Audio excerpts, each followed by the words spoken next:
क्या तुमने कभी अनुभव किया है कि कोई अदृश्य शक्ति तुम्हें देख रही है, तुम्हें महसूस कर रही है, तुम्हारे भीतर हलचल मचा रही है? क्या कभी ऐसा लगा है कि कोई तुम्हारे विचारों के पीछे खड़ा है जो चाहता है कि तुम जागो, उठो और वो बनो जो तुम वास्तव में हो? ये सिर्फ भावना नहीं है, ये संकेत है ब्रह्मांड के उस छिपे हुए स्रोत से जो अब तक तुम्हारे जीवन की हर धड़कन के साथ स्पंदित हो रहा था। आज हम उस अंतिम ऊर्जा की ओर बढ़ते हैं जो न सिर्फ तुम्हारा भाग्य बदल सकती है बल्कि तुम्हारा अस्तित्व ही पुनर्प्रभाषित कर सकती है। ये तुम्हारी चेतना के सबसे गहरे तल से उठती वह रहस्यमय शक्ति जो तुम्हारे कर्मों को ब्रह्मांडीय तरंगों से जोड़ती है, और आज तुम्हें वो अंतिम रहस्य मिलेगा जिसे जानने के बाद जीवन पहले जैसा नहीं रहेगा।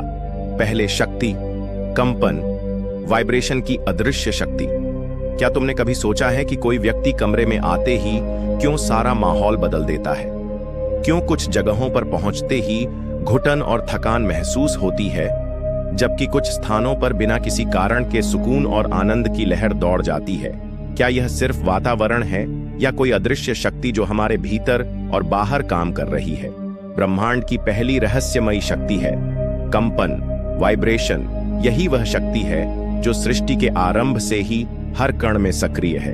यही वह स्पंदन है जिसने आकाश, पृथ्वी, जल, वायु, अग्नि और अंततः जीवन को जन्म दिया।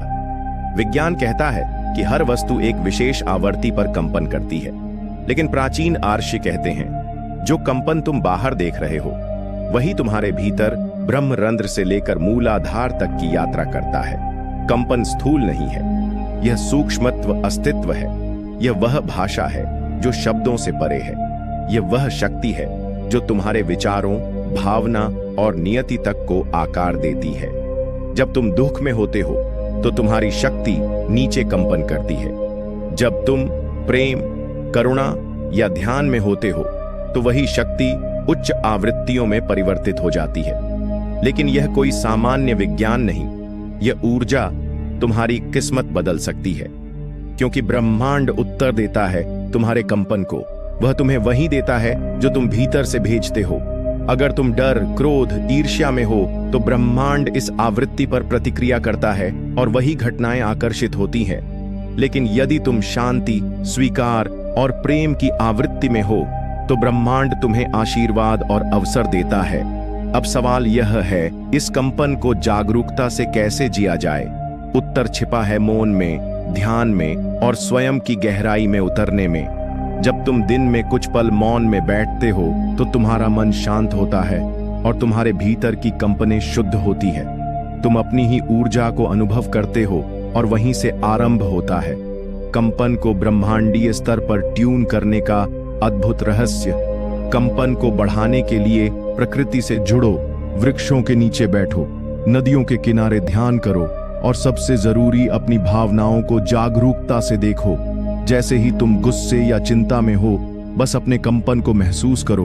वह टूट रहा है, धीमा हो रहा है, और जैसे ही तुम क्षमा, प्रेम या करुणा को स्पंदित करते हो, कंपन तेज और उज्जवल हो जाता है।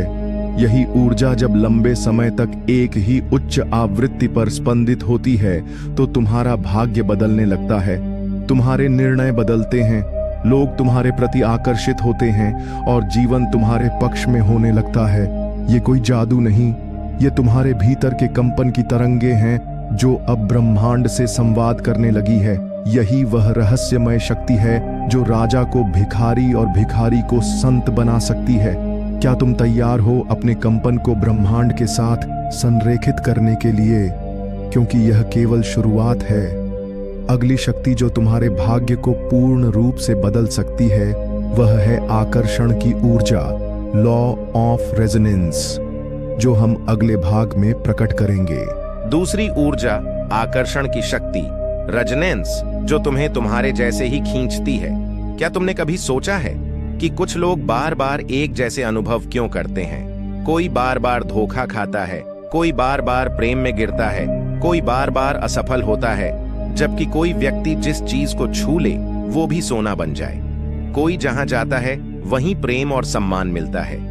यह सिर्फ भाग्य या कर्म का खेल नहीं, यह है आकर्षण की दूसरी ब्रह्मांडीय ऊर्जा जो कंपन से जन्म लेती है, लेकिन उससे कहीं अधिक सटीक और रहस्यमयी है। इसे ही रेजोनेंस कहते हैं। आकर्षण की गूंज यह वह ऊर्जा है जो तुम्हारे भीतर के भावों, विश्वासों और आत्मीयता के कंपन को ब्रह्मांडीय स्तर पर प्रसारित करती है। और वही चीजें, लोग, घटनाएं और अनुभव तुम्हारे जीवन में खींच लाती है जो इस आवृत्ति पर गूंजते हैं। इसे तुम एक रेडियो की तरह समझो। जब तुम एक विशेष आवृत्ति पर ट्यून करते हो तो केवल वही स्टेशन सुनाई देता है। जीवन भी वही स्टेशन सुन रहा है जिसकी तुमने अपनी आत्मा से तरंग उठाई है, और जो तुम्हारे भीतर है वही तुम्हारे बाहर आकर्षित हो रहा है। अगर तुम भीतर से खाली हो, खुद को छोटा समझते हो, तो वही लोग, वही परिस्थिति, वही पराजय तुम्हारे जीवन में बार बार लौटेगी। लेकिन यदि तुम भीतर से पूर्ण, सशक्त और परमात्मा से जुड़ा अनुभव करते हो तो जीवन तुम्हारे आगे दरवाजे खोलता जाएगा। अब सवाल यह है कि आकर्षक कैसे काम करता है। इसका उत्तर छुपा है तुम्हारे अवचेतन मन में। तुम्हारे भीतर जो छवि है अपने बारे में, वही ब्रह्मांड को निर्देश देती है कि तुम्हें क्या देना है। तुम्हारा आत्मसम्मान ही तुम्हारा भाग्य लिखता है। अगर तुम मानते हो कि तुम प्रेम के लायक नहीं, तो ब्रह्मांड तुम्हें वही अनुभव देगा। अगर तुम मानते हो कि धन दुर्लभ है, तो वह तुम्हारे जीवन से खिसकता जाएगा। लेकिन अगर तुम अपने भीतर गहराई से महसूस करते हो कि तुम प्रेम, सम्मान, समृद्धि और आनंद के योग्य हो, और केवल सोच नहीं बल्कि कंपन के स्तर पर विश्वास करते हो, तो वह आकर्षण ब्रह्मांड में फैला है और वहीं से एक अदृश्य खेल शुरू होता है। घटनाएं घटने लगती हैं, संयोग जुड़ने लगते हैं, और वह सब तुम्हारी ओर आने लगता है जो पहले असंभव लगता था। याद रखो, यह कोई कल्पना नहीं, यह उस गूंज का खेल है जो तुम्हारे मन, आत्मा और भावनाओं से पैदा होती है। यही रेजोनेंस तुम्हारे जीवन की स्क्रिप्ट है जिसे तुम रोज लिख रहे हो।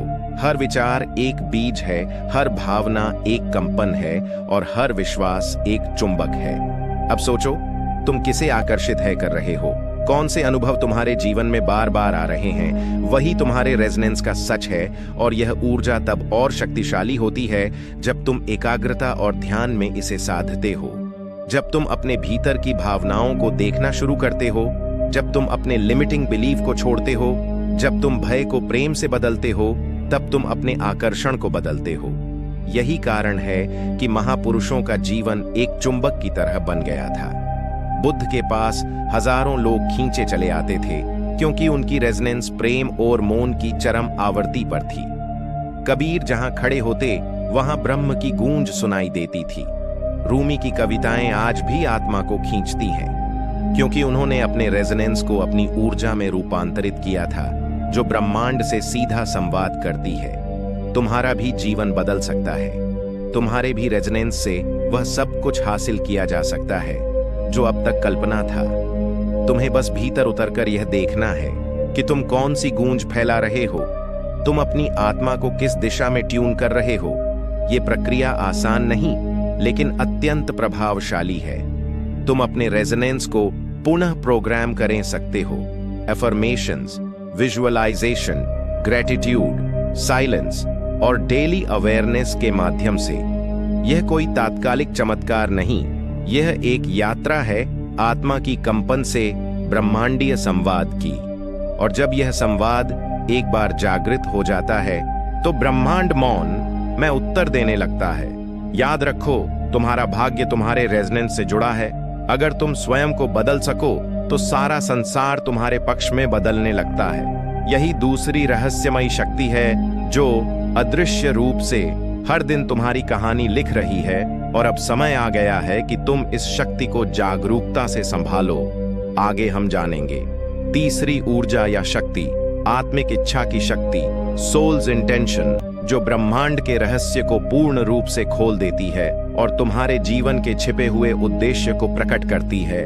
तीसरी शक्ति, आत्मा की इच्छा, सोल इंटेंशन, जो तुम्हारे जीवन का रहस्य खोल देती है। क्या तुमने कभी गहराई से महसूस किया है कि तुम्हारा जन्म केवल खाने, सोने, पढ़ने और कमाने के लिए नहीं हुआ? क्या तुम्हारे भीतर कोई ऐसी बेचैनी, कोई ऐसा आंतरिक खिंचाव है जो कहता है कि कुछ और है, कोई उद्देश्य, कोई बुलावा जो इस सामान्य जीवन से परे है?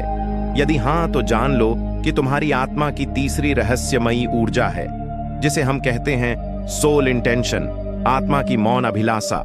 यह कोई महत्वाकांक्षा नहीं, न ही यह कोई अहंकार की योजना है। यह वह बीज है जो तुम्हारे जन्म से पहले ही ब्रह्मांड के गर्भ में बो दिया गया था। यह वह मार्ग है जो तुम्हारे जीवन की सार्थकता तय करता है। यह वह धुन है जिसे केवल तुम्हारा हृदय सुन सकता है।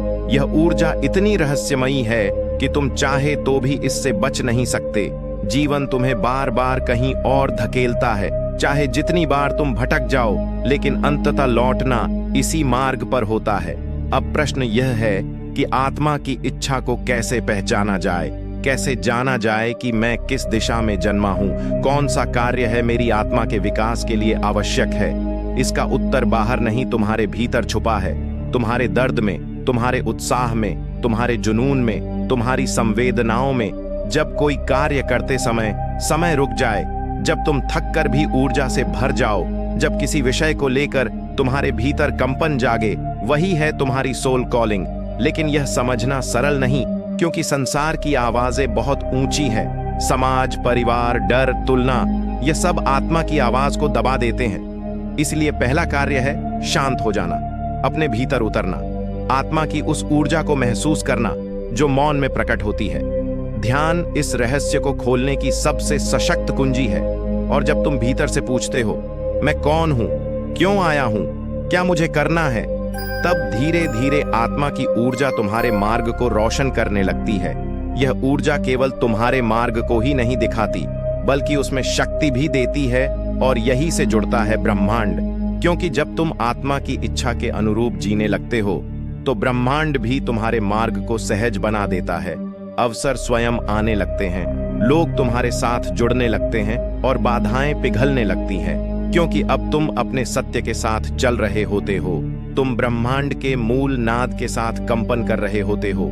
यही रेजनेस, यही अलाइनमेंट तुम्हारे जीवन को एक नई ऊंचाई पर ले जाती है। लेकिन अगर तुम आत्मा की इच्छा को दबाते हो, केवल सुरक्षा, पैसा या नाम के पीछे भागते हो, तुरंत एक गहरी बेचैनी तुम्हें घेरेगी। चाहे तुमने कितना भी पा लिया हो, वह खालीपन नहीं जाएगा, क्योंकि तुम अपनी सोल इंटेंशन को छोड़कर चल रहे हो। और जब कोई आत्मा अपने मार्ग से भटक जाती है, तो यूनिवर्स संकेत देने लगता है। दुर्घटनाएं, असफलताएं, मानसिक बेचैनी, यह सब आत्मा की पुकार है। यदि तुम जाग गए तो पुनः मार्ग मिल जाएगा, लेकिन यदि तुम आंखें मूंदते रहे तो जीवन एक भ्रम रह जाएगा। इसलिए यदि आज तुम्हारे भीतर कोई कार्य, कोई सपना, कोई उद्देश्य बार बार सर उठाता है, तो उसे नजरअंदाज मत करो। वह कोई सामान्य इच्छा नहीं, वह तुम्हारी आत्मा का संदेश है। यह तीसरी ऊर्जा केवल दिशा नहीं देती, यह तुम्हारे चारों ओर ब्रह्मांडीय शक्ति को भी सक्रिय कर देती है। यही कारण है कि जब कोई व्यक्ति आत्मा की इच्छा से काम करता है, तो उसकी साधना, उसकी रचना, इसका योगदान लाखों लोगों के चेतना को छू जाता है। यही शक्ति संत कबीर में देखी, जिसने उन्हें जुलाहे से ज्ञानी बना दिया। यही ऊर्जा या शक्ति गुरु नानक देव जी में थी, जिसने उन्हें यात्राओं और शब्दों के द्वारा एक नई रोशनी बना दिया। यही ऊर्जा रविंद्रनाथ में थी, जिसने गीतों के माध्यम से आत्मा की गूंज को विश्व में फैला दिया। और यही ऊर्जा तुम्हारे भीतर भी है। वह जागना चाहती है, वह प्रकट होना चाहती है, और वह केवल तब उभरेगी जब तुम स्वयं से पूछना शुरू करोगे, मैं कौन हूं? क्या मैं जो कर रहा हूं वो मेरी आत्मा से मेल खाता है? क्या यह मार्ग मेरा है या किसी और का सपना? जब तुम इन प्रश्नों के साथ मौन में उतरते हो, तो उत्तर भी मौन से ही आता है, और वहीं से शुरू होती है आत्मा की यात्रा।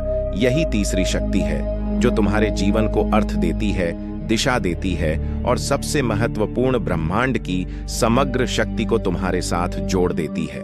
अब तुम अकेले नहीं होते, ब्रह्मांड तुम्हारे साथ चलने लगता है, और फिर जीवन मात्र एक संघर्ष नहीं, बल्कि एक यात्रा बन जाता है, पूर्णता की ओर, प्रेम की ओर, और उस परम शांति की ओर, जहां आत्मा और ब्रह्म एक हो जाते हैं। अब हम जानेंगे कि ये तीनों ऊर्जा, कंपन, आकर्षण और आत्मा की इच्छा कैसे एक दूसरे से जुड़कर एक चौथी अनदेखी शक्ति को जन्म देती है, जिसे हम कहते हैं डिवाइन फ्लो, ब्रह्मांड के साथ एकत्व की अवस्था।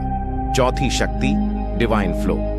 जब ब्रह्मांड खुद तुम्हारे साथ चलने लगता है, क्या तुमने कभी जीवन में ऐसी स्थिति महसूस की है जब सब कुछ अपने आप घटता चला गया, बिना प्रयास के रास्ते खुलते गए जिनके लिए तुमने कभी सोचा नहीं था?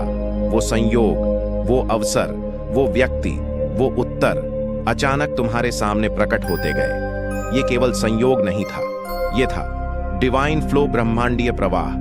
वह दृश्य शक्ति जो केवल उन्हीं के जीवन में सक्रिय होती है जो कंपन, रेजोनेंस और आत्मा की इच्छा को जागृत कर चुके होते हैं। यह चौथी शक्ति किसी मंत्र से नहीं खुलती, यह प्रयास से नहीं बल्कि समर्पण से जागती है।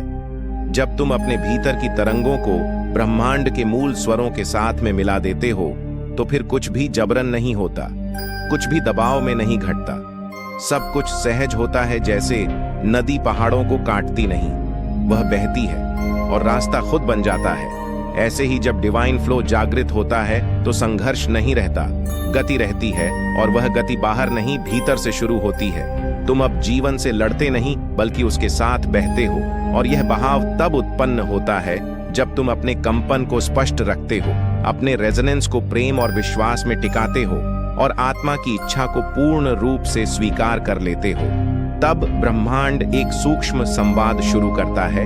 वह तुम्हें संकेत देता है, सही समय पर सही मार्ग, सही शब्द, सही व्यक्ति, और तुम सोचते हो ये कैसे हो गया, लेकिन वह तो तुम्हारे भीतर से शुरू हुआ था। डिवाइन फ्लो कोई चमत्कार नहीं, यह विज्ञान से भी सूक्ष्म और आध्यात्मिकता से भी गहन प्रक्रिया है। इसमें निर्णय नहीं होते, जागरूकता होती है। इसमें नियंत्रण नहीं, समर्पण होता है, और यही समर्पण होता है, और यही समर्पण ब्रह्मांड का निमंत्रण है कि अब तुम तैयार हो बहने के लिए। पहले तुम जीवन को चलाना चाहते थे, अब जीवन तुम्हें चला रहा है। पहले तुम दिशा तय करते थे, अब दिशा तुम्हें खुद चुनती है। यही अवस्था डिवाइन अलाइनमेंट की होती है, जहां तुम्हारी चेतना और ब्रह्मांड की चेतना एक रेखा में बहने लगती है। लेकिन यह अवस्था केवल ज्ञान या पढ़ने से नहीं आती, यह आती है अभ्यास से, मौन से, और सबसे अधिक ट्रस्ट से। क्या तुम ब्रह्मांड पर विश्वास करते हो? क्या तुम जानते हो कि तुम अकेले नहीं, कोई अदृश्य शक्ति तुम्हारे साथ है? अगर नहीं जानते तो डिवाइन फ्लो तुम्हारे लिए केवल एक कहानी है, लेकिन यदि एक बार भी तुमने अपने जीवन में सहज घटता हुआ अनुभव किया तो समझो कि तुम डिवाइन फ्लो की दीवार पर खड़े हो। अब दरवाजा खोलना तुम्हारे विश्वास पर निर्भर है। अब तुम निर्णय नहीं करते, बल्कि भीतर से एक प्रेरणा उठती है और तुम उसके पीछे चल पड़ते हो। वह डिवाइन फ्लो है जब तुम किसी को क्षमा करते हो और भीतर से हल्कापन महसूस होता है। वह डिवाइन फ्लो है जब कोई संयोग तुम्हारी सबसे बड़ी बाधा को पुल में बदल देता है, और जब तुम प्रेम करते हो बिना किसी अपेक्षा के, ब्रह्मांड उसी प्रेम को 100 गुणा करके लौटाता है।